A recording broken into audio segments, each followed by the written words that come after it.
My millionaire grandpa found me and my daughter homeless under a bridge. Froze. My father had always said he was dead. He took us to a lavish mansion. Then he revealed a secret about my father that shattered everything. The rain in Pennsylvania didn't just fall, it judged. It was a cold, needles and pins kind of rain that soaked through Ronald Holt's threadbare work jacket as he stood before the heavy oak door of his own home.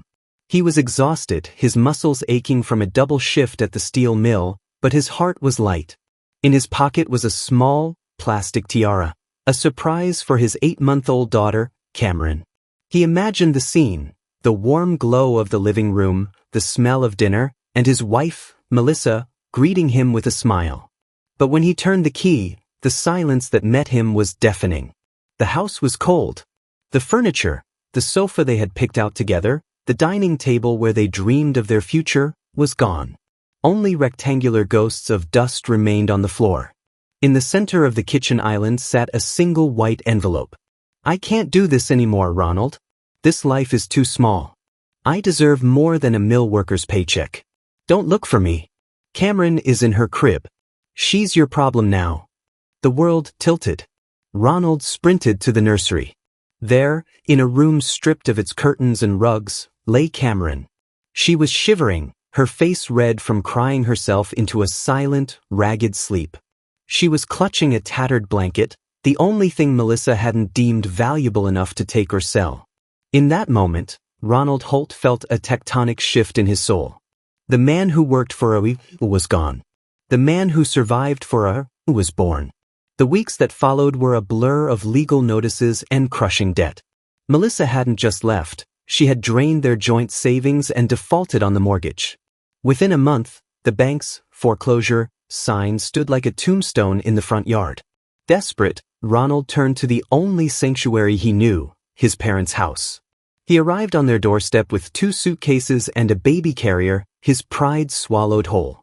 It's only for a few weeks, Ronald pleaded as his father, Kenneth, looked at him with an expression of profound annoyance. You were always the weak one, Ronald, Kenneth spat, barely glancing at his granddaughter. Derek never would have let a woman ruin him like this. Fine. You stay in the basement. But stay out of our way. We have a reputation in this neighborhood. For 3 months, Ronald lived in the damp, concrete shadows of the basement. He worked 12 hours a day, rushing back to find Cameron often neglected by his mother, who preferred doting on Derek's new sports car rather than her own grandchild. The breaking point came on a Tuesday. Ronald returned from the mill, covered in soot, only to find his suitcases sitting on the curb in the rain. What is this? Ronald asked, his voice trembling. Derek stood in the doorway, smirking, holding a beer. Mom and Dad decided I'm moving back in.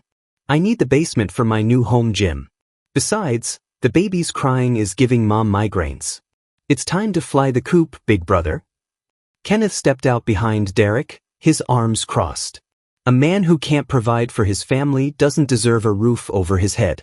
You're 30 years old, Ronald. Stop being a leech. Get out. It's pouring, Dad. Cameron has a cough. Ronald screamed. Then find a bridge to hide under, Kenneth said, and slammed the door. That night, the back seat of a rusted 2005 sedan became a nursery. And when the car was eventually repossessed 2 weeks later, Kenneth's cruel suggestion became a prophetic reality. Ronald Holt, a man who had played by every rule, found himself clutching his daughter under the freezing concrete arches of the 6th Street Bridge. Life under the bridge was a lesson in the invisibility of the broken. People walked past the man with the baby as if they were ghosts. Ronald sold his watch, his boots, and eventually his blood just to buy formula and warm milk. He kept Cameron wrapped inside his own oversized coat, skin to skin, using his body heat to keep her lungs from seizing in the winter air. He was at his lowest ebb. He hadn't eaten in 3 days. He sat on a discarded crate, watching the gray river flow by, whispering a prayer he no longer believed in. She deserves better than a father who lives in the dirt, he sobbed, the tears freezing on his cheeks. She has a father who stayed, a voice rasped from the shadows. Ronald jumped, shielding Cameron. Out of the darkness stepped an elderly man. He wasn't dressed like the other homeless men. He wore a heavy wool overcoat, expensive but worn, and his eyes held a piercing, sapphire intelligence. "Who are you?" Ronald hissed. "A man who has spent 20 years looking for a ghost," the old man said softly. He stepped into the flicker of the small fire Ronald had managed to build. "Your name is Ronald Holt. Your mother is Martha, and your father is Kenneth, a man who doesn't deserve the title." Ronald stood up, his heart racing. "How do you know that?" The old man's voice broke. "Because Kenneth is my son. And you? You are the grandson I was told had died in a car accident 30 years ago." The man introduced himself as Philip Holt. As the night deepened, a story of Shakespearean greed emerged. Philip had been a titan of real estate in Florida. Decades ago, Kenneth had been caught embezzling millions from the family firm. When Philip threatened to go to the police, Kenneth vanished, taking a final severance of $5 million and cutting all ties. To ensure Philip never looked for him, Kenneth sent a forged death certificate claiming that his infant son, Ronald, had perished alongside a fictional wife in a tragic accident. "I believed him," Philip whispered, his hand shaking as he reached out to touch Cameron's small hand. "I lived in a mansion built of gold and grief. But a month ago, a private investigator I hired decades ago finally found a lead. He found Kenneth. And he found the truth. You weren't dead. You were being raised by a monster." Philip looked around at the trash, the damp concrete, and the shivering baby. His eyes turned from sorrow to a cold, predatory rage. "My son threw you away like garbage," Philip said, his voice echoing under the bridge. "He thought he could kill the Holt legacy. But he forgot one thing. I am still the chairman of the board. And you, Ronald, you are my heir." That night, a black limousine pulled up to the edge of the slums, a sight the 6th Street Bridge had never seen. As Ronald stepped into the plush leather interior, clutching Cameron, he looked back at the shadows one last time. The man who had crawled into this hole was dead. The man who emerged was a storm. The transition from the gutter to the penthouse was not a fairy tale. It was a military operation. Philip didn't just give Ronald money. He gave him an empire to command. "I won't give you a handout, Ronald," Philip said as they sat in the library of a Florida estate that smelled of old books and salt air. "I will give you an education. I will give you the tools. But you will earn the crown. We will show Kenneth what he threw away."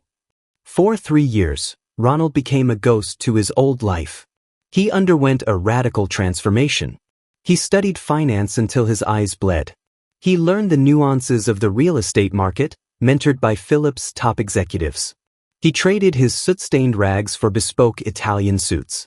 But most importantly, he raised Cameron. She grew up in sunshine, surrounded by tutors and love, but Ronald never let her forget where they came from. Every Sunday, they volunteered at a local soup kitchen. "Never forget the cold, Cameron," he would tell her. "The cold keeps you sharp." By the end of the 3rd year, Ronald wasn't just Philip's grandson. He was the most feared and respected vice president in Holt International. He had a reputation for being the iron compass, unwaveringly fair to the workers, but lethal to the corrupt. Meanwhile, back in Pennsylvania, Kenneth and Derek were drowning. The $5 million Kenneth had stolen decades ago was gone, wasted on Derek's failed businesses and Martha's gambling habits. They were leveraged to the hilt, their house once again facing foreclosure.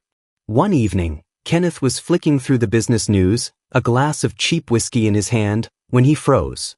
The headline on the screen read, "Holt International announces new CEO, the visionary Ronald Holt." A photo flashed on the screen. It was Ronald, but not the broken man Kenneth had kicked into the rain. This man looked like a king. He was standing in front of a billion-dollar skyline, looking directly into the camera with eyes that seemed to see through the screen and grab Kenneth by the throat. "Martha! Derek! Get in here!" Kenneth screamed. The loser is a billionaire." Greed, thick and oily, immediately replaced their shock. They didn't feel shame, they felt opportunity. They didn't see a son they had abandoned, they saw a golden ticket. "We have to go to Florida," Martha said, her eyes gleaming. "He's family. He has to take care of us. It's the law of nature." The annual Holt International Gala was the event of the season. The ballroom of the Pierre Hotel was a sea of diamonds, silk, and power. Ronald stood at the top of the grand staircase, Cameron, now a bright, happy 4-year-old in a silk dress, holding his hand.